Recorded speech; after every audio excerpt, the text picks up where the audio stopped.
Hi hello నమస్తే అందరికీ welcome to our channel. మీరు మన ఛానల్ని సబ్స్క్రైబ్ చేసుకున్నట్లయితే వెంటనే సబ్స్క్రైబ్ చేసుకోండి. Please do subscribe, click the bell icon also.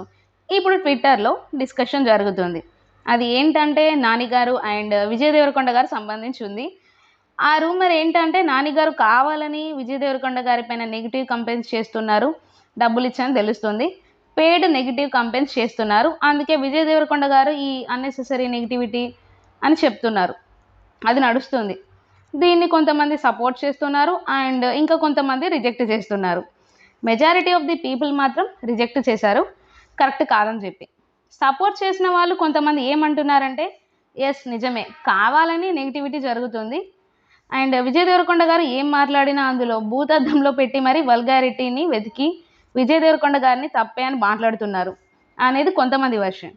ఇంకా కొంతమంది వర్షన్ ఏంటంటే విజయ్ దేవరకొండ గారిని ఎవరు పర్టికులర్గా కావాలని నెగిటివ్ చేయాల్సిన అవసరం లేదు. విజయ్ దేవరకొండ గారి మాట తీరు, ఆయన యాటిట్యూడ్ అండ్ ఆయన body language what ever it is, ఇవే ఆయనని నెగిటివ్ చేస్తే ఆయనే నెగిటివ్ చేసుకుంటారు, ఆయనని కిందకి లాగేసుకుంటారు అని ఇంకా కొంతమంది అంటున్నారు. అండ్ నాని గారిని సపోర్ట్ చేస్తున్న వాళ్ళు ఎక్కువగానే ఉన్నారు. నాని గారు బేసిక్గా ఆయన సినిమాల్లో ఉన్న డిఫరెన్స్ ప్రతి మూవీస్కి కూడా తన డిఫరెన్స్ అనేది స్పష్టంగా తెలుస్తుంది. డిఫరెంట్ జోనర్స్ ట్రై చేస్తూ ఉంటారు. ఆ మూవీస్లో పర్ఫార్మెన్సెస్ కూడా చాలా యూనిక్గా ఉంటవి. సో వీటన్నింటినీ కూడా యాక్సెప్ట్ చేస్తూ వీళ్ళని కూడా లైక్ చేసేవాళ్ళు. అండ్ డెఫినెట్గా చెప్పాలంటే నాని గారు అలా చేయరు. నాని గారి మూవీస్ హిట్ అవ్వకపోతే కదా చేయాల్సిన అవసరం ఉంది. కానీ హిట్ అవుతున్న టైంలో కూడా అలా విజయ్ దేవరకొండ గారి మీద నెగిటివ్ చేయాల్సిన అవసరం ఏముంది? విజయ్ దేవరకొండ గారి మూవీస్ ఇంకా ఫ్లాప్స్ అవుతూ వచ్చాయి కదా. వీలైతే విజయ్ దేవరకొండ గారే అవతలి వారి మీద నెగిటివ్ చేయాలి తప్ప విజయ్ దేవరకొండ గారి మీద నెగిటివ్ చేయాల్సిన అవసరం ఎవరికీ లేదు, ఎస్పెషల్లీ నాని గారికి లేదు. అది పాయింట్. సో ఇలాగా మొత్తం అంతా కూడా నడుస్తుంది. ఇందులో వాస్తవం ఎంత? ఇలా జరిగే అవకాశం ఉందా? మనం ఎవరిని బ్లేమ్ చేయాలి? కొంచెం డిస్కస్ చేద్దాం. ఇది వాస్తవమా కాదా అంటే కాదనే చెప్పాలి. ఎందుకంటే ఫస్ట్ థింగ్ ఏంటంటే ఇప్పుడు ఎవరైతే ఇది సృష్టించారో వారికి పని లేదు కావచ్చు, బట్ నాని గారికి మాత్రం చాలా పనులు ఉన్నవి కదా. అయితే ఒక పోస్ట్లో అది ఏంటంటే నాని గారి కోసం ఒక పోస్ట్ వచ్చింది. అడవి శేష్ గారు జూన్ 3న మేజర్ మూవీ రిలీజ్ అయింది అండ్ ఆ తర్వాత నాని గారు 3 మూవీలు చేశారు. అంటే బేసిక్గా జూన్ 3న అంటే జూన్ 10న అంటే సుందరానికి అనే సినిమా వచ్చింది. సో బేసిక్గా ఇది కూడా కలిపితే 4 మూవీస్ యాక్చువల్గా. అంటే సుందరానికి, దసరా, హాయ్ నాన్న అండ్ సరిపోతే శనివారం. కాకపోతే అది 3న అండ్ ఇది 10 తారీఖున వచ్చింది. ఒక వారం తేడాలు వచ్చాయి కాబట్టి అది సేమ్ టైం రిలీజ్ అని అనుకోవచ్చు. సో దాని తర్వాత 3 సినిమాలు రిలీజ్ అయ్యాయి. బట్ ఇప్పటి వరకు అడవి శేష్ గారు ఒక్కటి కూడా రిలీజ్ చేయలేదు అని దాని ప్రకారం చూసుకుంటే నాని గారు ఫుల్ బిజీగా ఉన్నారు అండ్ ఆయనకు ఒక ఫ్యామిలీ ఉంది అండ్ సినిమాలు కూడా ఎక్కువనే చేస్తున్నారు. సో ఆయన పనిలో ఆయన ఉన్నాడు. సో ఆయన నెగిటివ్ కంపెయిన్ చేయడానికి అంత ఖాళీగా ఉంటారని చెప్పలేం. అండ్ సెకండ్ థింగ్ ఏంటంటే ఇది ఎందుకు పుట్టిందంటే మైట్ బీ విజయ్ దేవరకొండ గారి ఫ్యాన్స్ ఆర్ సపోర్టర్స్ మేబీ అలా ఫీల్ అయి ఉండొచ్చు. అంటే నాని గారి మైట్ కాంపిటీషన్ కావచ్చు. విజయ్ దేవరకొండ గారికి ప్రస్తుతానికి సిచ్యువేషన్ ఎలా ఉంది అంటే బేసిక్గా టైర్ కో యాక్టర్స్ అండ్ అంటే టైర్ 1కి రావడానికి ప్రయత్నిస్తున్న వాళ్ళలో టాప్ మోస్ట్ పొజిషన్లో ఉన్న వాళ్ళలో ఎవరు అని అంటే నాని గారు అండ్ విజయ్ దేవరకొండ గారు. వీళ్ళిద్దరే చాలా గట్టిగా ట్రై చేస్తున్నారు 100 crores షేర్ కోసం. సో ఆ టైంలోనే కొన్ని సినిమాలు తీస్తూ వచ్చారు. దసరా మూవీకి కూడా అలానే తీశారు. దసరా మూవీకి కూడా చాలా మంచి కలెక్షన్స్ వచ్చినాయి అండ్ విజయ్ దేవరకొండ గారి లైగర్ మూవీకి కూడా చాలా పెద్దగా కొడదామనే ఉద్దేశంతోనే తీశారు. బట్ అది వర్కౌట్ కాలేదు. అండ్ ఆ లైగర్ టైంలోనే విజయ్ దేవరకొండ గారికి చాలా హ్యూజ్ నెగిటివిటీ వచ్చింది. అంటే ఇనిషియల్గా ఆయనలో ఒక యాటిట్యూడ్ ఉండేది. ఆ యాటిట్యూడ్ చాలా మందికి నచ్చింది. ఆ పాజిటివ్ యాటిట్యూడ్ కూడా చాలా మందికి నచ్చింది. అంటే దేవి నాగవల్లి గారి ఇంటర్వ్యూ టైం కావచ్చు, అవి అర్జున్ రెడ్డి టైంలో. సో అవి అన్నీ కూడా చాలా పాజిటివిటీని తెచ్చిపెట్టినవి. బట్ ఆ తర్వాత WhatsApp my rowdy boys and rowdy girls అని కానీ అండ్ ఆ మాట తీరు కానీ కొంతమందికి చిరాకు తెప్పిస్తూ వచ్చాయి. సో అది పెరిగి పెరిగి పెద్దగా అవుతున్న టైంలో లైగర్ వచ్చి ఆ టైంలో ఆయన మా అయ్య ఎవరో తెలీదు, మా తాత ఎవరో తెలియదు అన్న డైలాగ్ ఒకటి, లేక 200 నుంచి స్టార్ట్ అన్నది ఒకటి, ఇవి అన్నీ కూడా ఆయనకు ఆ టైంలో బాగా నెగిటివిటీ తెచ్చిపెట్టినవి. సో ఆ తర్వాత ఏమైందంటే ఆ నెగిటివిటీ కంటిన్యూ అయిపోయింది. ఇక చాలా మందికి అప్పుడు ఒక బ్యాడ్ ఇంప్రెషన్ క్రియేట్ అయిపోయింది. సో ఆయన ఇప్పుడు పాజిటివ్గా మాట్లాడినా కూడా ఆ పాజిటివ్ నెగిటివిటీని వెతుకుతున్నారు. ఆ ఇంప్రెషన్ పడిపోయింది ఆయన మీద. సో అది సిచ్యువేషన్. సో దానికి ఎవరేం చేయలేరు. ఇంకా అండ్ విజయ్ దేవరకొండ గారిని పర్టికులర్గా నెగిటివ్ చేయాల్సిన అవసరం లేదు. రీసెంట్గా వచ్చిన కింగ్డమ్ టీజర్కి అయితే చాలా మంచి పాజిటివ్ రెస్పాన్స్ అయితే వచ్చింది. మొత్తం అందరూ కూడా పాజిటివ్గానే రెస్పాండ్ అయ్యారు. సో దట్స్ వెరీ క్లియర్ కదా. అలాంటప్పుడు ఇంకా అందులో ఇంకా నెగిటివిటీ కంపెయిన్ చేయాల్సిన అవసరం ఏముందో అర్థం అయితే అవడం లేదు. So first thing. And second thing ఏంటంటే ఇప్పుడు బేసిక్గా ఇద్దరు తెలుగు హీరోసే కాబట్టి, బట్ కంపేర్డ్ టు ఫిల్మోగ్రఫీ మూవీని కనుక మనం కంపేర్ చేసుకుంటే వాళ్ళ స్టోరీ సెలెక్షన్ కానీ అండ్ మూవీస్ అండ్ స్క్రిప్ట్స్ వీటిని కనుక మనం కంపేర్ చేస్తే డెఫినెట్గా నాని గారు ఒక స్టెప్ పైననే ఉంటారు. ఎందుకంటే విజయ్ దేవరకొండ గారి మూవీస్లో స్క్రిప్ట్ సెలెక్షన్ చాలా వర్స్ట్గా ఉంది. ఖుషి యావరేజ్ పర్లేదు, బట్ లైగర్ మాత్రం ఘోరం. సినిమానే ఉండదు సెకండ్ హాఫ్లో. అంటే కొన్ని సినిమాల్లో ఇది మిస్ అవుతూ వచ్చింది విజయ్ దేవరకొండ గారి మూవీస్లో రీసెంట్ టైంలో చూసుకుంటే. అండ్ నాని గారి రీసెంట్ మూవీస్లో అన్నీ కూడా నెక్స్ట్ లెవెల్ స్క్రిప్ట్స్ ఉన్నవి. అంటే అవి శ్యామ్ సింగరాయ్ కావచ్చు, అంటే సుందరానికి కావచ్చు, అవి కమర్షియల్గా ఆడకపోవచ్చు కానీ డిఫరెంట్గా దానికి చాలామంది కల్ట్ క్లాసిక్ అంటారు. ఆ తర్వాత దసరా కావచ్చు, హాయ్ నాన్న కావచ్చు, సరిపోదే శనివారం కావచ్చు, ఇవన్నీ కూడా చాలా మంచి కలెక్షన్స్ వచ్చినవి.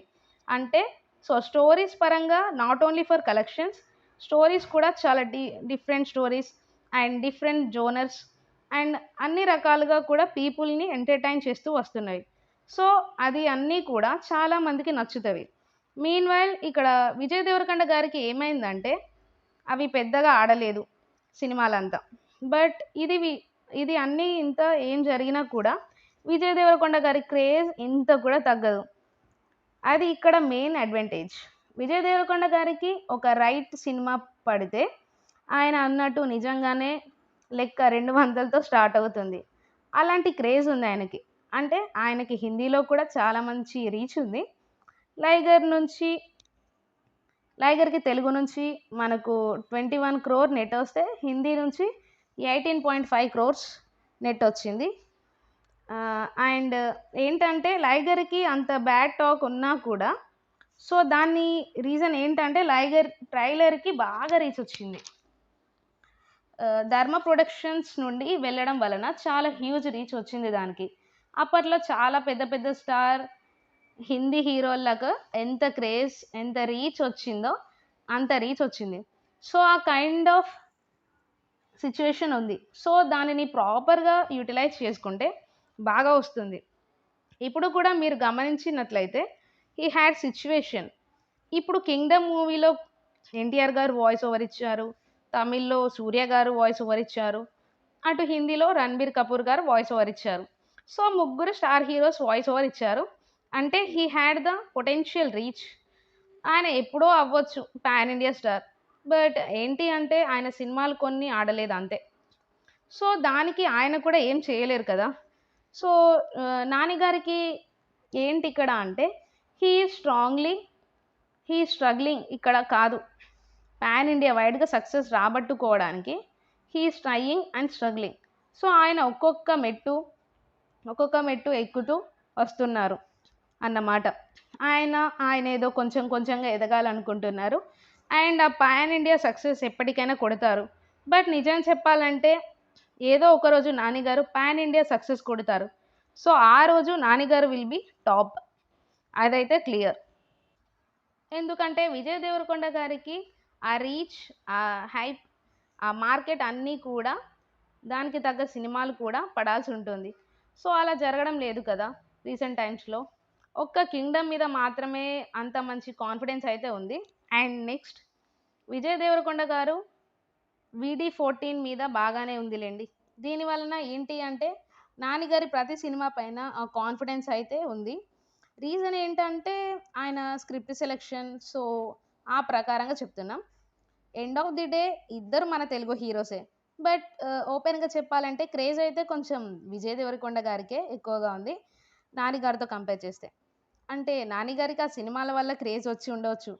అండ్ విజయ్ దేవరకొండ గారికి మాత్రం ఆయన యాటిట్యూడ్ వల్ల క్రేజ్ వచ్చింది. సో, డెఫినెట్‌గా ఒక పర్సన్‌ని పర్సనల్‌గా ఇష్టపడినట్లయితే ఆ క్రేజ్ ఎక్కువ సస్టైన్ అవుతూ వస్తుంది. సో, సినిమాల వల్ల ఇష్టపడితే సినిమా బాగున్నంత కాలమే ఉంటుంది కదా! సో, విజయ్ దేవరకొండ గారికి ఉన్న పెద్ద అడ్వాంటేజ్ ఇక్కడ అదే. ఆ తర్వాత ఏంటంటే ఆయన సినిమాలు బాగోకపోయినా క్రేజ్ కంటిన్యూ అవుతుంది. ఒక్క సినిమా కరెక్ట్‌గా ఆడితే బీభత్సమైన కలెక్షన్స్ తెచ్చే కైండ్ ఆఫ్ సిట్యుయేషన్ అయితే ఉందాయనకి. సో, 'నాని' గారు మంచిగా సినిమాలు తీస్తూ వెళ్తున్నారు. ఏదో ఒక రోజు ఆయన కూడా పాన్ ఇండియా వైడ్‌గా హిట్ కొడతారు. అండ్ ఆయన కొట్టిన తర్వాత నుంచి 'నాని' గారి సినిమాలకు ఉండే డిమాండ్ అంతా ఇంత కాదు. ఎందుకంటే అవి the Tom good script selection, the Tom good story and ప్రతీదీ 'నాని' గారి సినిమాలు ఈ మధ్య కాలంలో వచ్చిన ఏ సినిమాలో కూడా ఏవో చిన్న చిన్న మిస్టేక్‌లు, మైనస్‌లేవో ఉంటాయో తప్ప ఓవరాల్‌గా మూవీస్ అయితే మాత్రం ఫెంటాస్టిక్ మూవీస్ అన్నమాట. సో, అది పాన్ ఇండియా ఆడియన్స్‌కి పీక్స్‌లో ఎక్కుతది. బట్ ఎందుకు ఆయన రీచ్ అవ్వడం లేదు? ఇ అదే అక్కడ మెయిన్ ప్రాబ్లమ్. బట్ వన్స్ ఆయన రీచ్ అయితే మాత్రం 'నాని' గారి సినిమాలే టాప్ అన్నమాట. అది క్లియర్. సో, ఇలానే వాళ్ళు ఇద్దరు కూడా సక్సెస్ అవ్వాలనే కోరుకుందాం.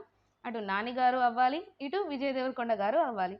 సో, మన నుంచి ఇంకా పాన్ ఇండియా స్టార్స్ రావాలి. తెలుగు ఇండస్ట్రీ అనేది ఇండియన్ ఫిల్మ్ ఇండస్ట్రీగా అండ్ ఆల్రెడీ ఇండియన్ ఫిల్మ్ ఇండస్ట్రీగా ఫేస్ అయింది. బట్ నాట్ ఓన్లీ ఫేసింగ్, అంతా మనమే అవ్వాలి ఇక.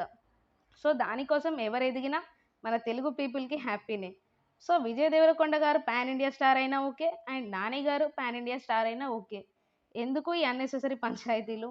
ఎవరు క్రియేట్ చేశారో తెలీదు. అసలు ఇది నిజమో, కాదో వాళ్ళకి కూడా తెలీదు. ఇది ఎవరు కావాలని ఫేక్ న్యూస్‌ని సృష్టించారంతే. అంతకుమించి ఏం లేదు. ఎండ్ ఆఫ్ ది డే మూవీస్‌ని ఎంజాయ్ చేద్దాం. ఏది ఏమైనా వాళ్ళంతా కూడా మన వాళ్ళే. అందరూ అలానే అనుకుంటే బెటర్. ప్రాక్టికల్‌గా మాట్లాడుకుంటే 'నాని' గారి ఫిల్మోగ్రఫీ చాలా బావుంటుంది. విజయ్ దేవరకొండ గారికి పర్సనల్ క్రేజ్ ఎక్కువగా ఉంటుంది. ఈ 2 కూడా మనం యాక్సెప్ట్ చేయాల్సిందే. ఇక ఆ సినిమాలే వాళ్ళ డెస్టినేషన్, వాళ్ళ ఫ్యూచర్‌ని డిసైడ్ చేస్తాయి. అది situation. That's it guys. So, మీకు ఏమనిపించిందో కామెంట్ సెక్షన్‌లో కామెంట్ చేయండి. ఈ వీడియో మీకు నచ్చినట్లయితే లైక్ చేయండి, షేర్ చేయండి. ఒకవేళ మన ఛానెల్‌ని సబ్స్క్రైబ్ చేసుకున్నట్లయితే వెంటనే సబ్స్క్రైబ్ చేసుకోండి. Click the bell icon also. Thank you guys. నమస్తే.